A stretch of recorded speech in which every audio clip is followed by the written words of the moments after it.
Kapag may nangyayaring mga minor de edad ang nakagawa ng kasamaan, nakagawa ng hindi mabuti, katulad na lamang nung nangyari na pamamaril sa San Jose National High School, agad-agad ang mga tao, ang mga netizen, ay pinuputakti ng batikos si Senator Kiko Pangilinan.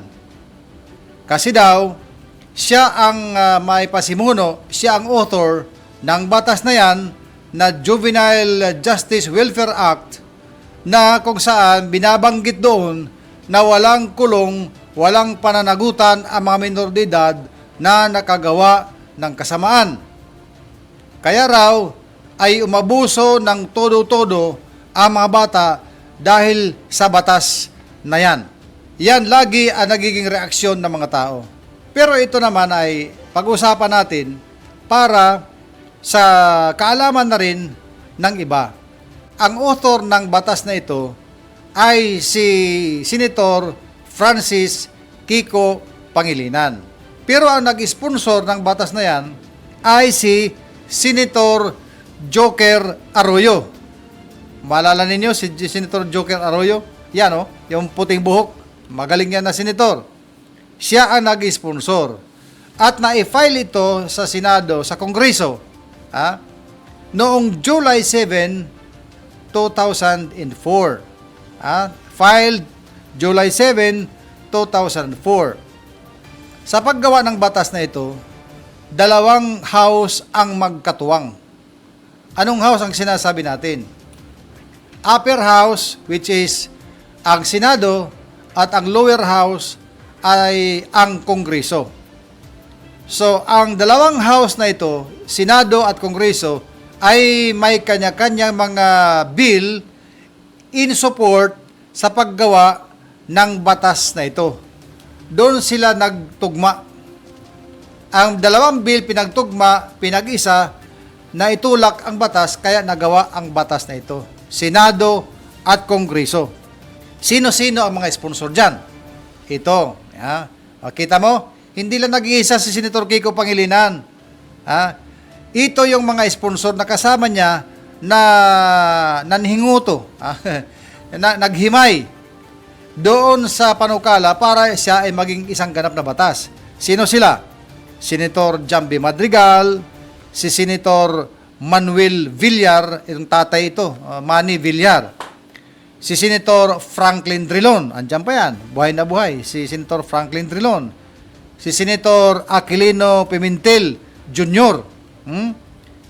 At ito pa, si Senator Francis Pangilinan, ang mismong author. Meron pang isa, si Senator Ramon Magsaysay Jr., Senator Edgardo Angara, at Senator Luisa Ejercito Estrada. Maalala nyo si Senator Luis, asawa ni President Erap, di ba? Sila itong mga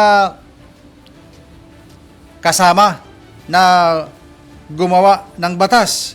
So, ang tanong, nag-iisa lang ba si Senator Kiko Pangilinan na gumawa ng batas? Hindi. Kasi hindi niya pwedeng gagawin mag-isa ang batas na yan. Kailangan yan ng concurrence ng Senado at ng Kongreso, Senate and House of Representatives. Pinag-isa yon para maging isang ganap na batas. Paano? Paano ginawa? Ito yan. Para sa final version ng batas na yan, para gaganapin na siyang talagang batas, nagkaroon yan ng mga maraming Senate bills.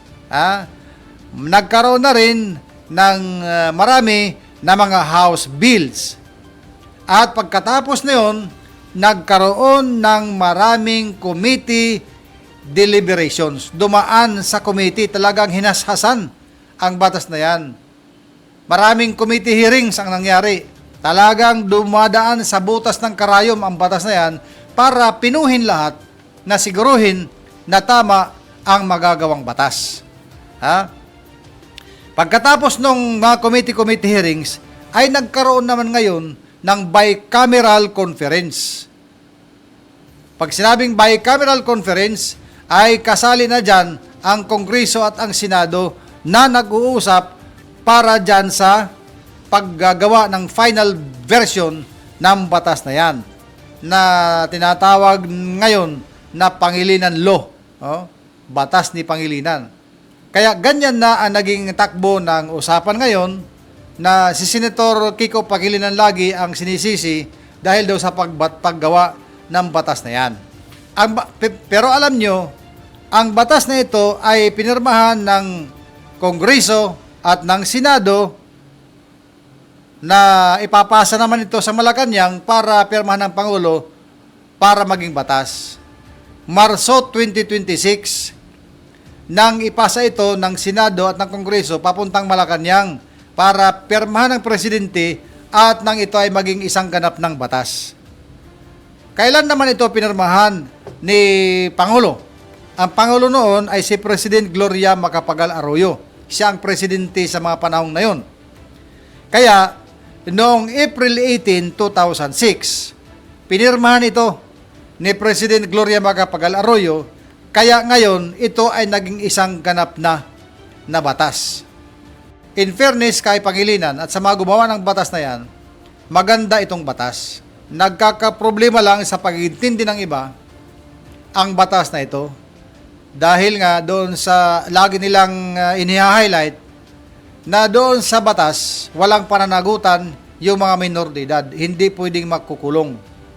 Yun ang sinasabi nila lagi. Kaya kasalanan daw ni Pangilinan. Actually, hindi. Kasi kung yung titingnan, sa totoo lang, meron naman talagang kulong. Ayokong sabihin sana ito, pero para maging diretsahan lang tayo sa istorya, ay talagang in effect, kulong na rin ang nangyayari.